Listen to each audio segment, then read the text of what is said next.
leo tumekuja tukiwa tumejawa na majonzi kwa ajili ya mwenzetu Profesa kuweza kutuacha, nasi tumekuja hapa kwa ajili ya kuja kufarijiana.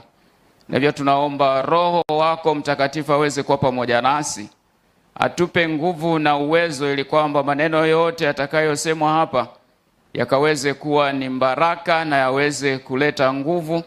Na hivyo tunaomba kwa ajili ya ndugu na jamaa ambao wamempoteza mpendwa wao Dr. Sarungi, kwamba kwa namna ya pekee uweze kuwa pamoja nao ukiwatia nguvu ili wakaweze kuwa na matumaini.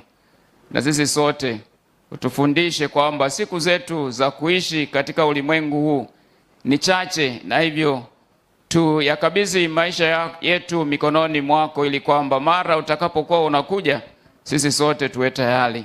Na hivyo huduma zote zitakazofanyika siku ya leo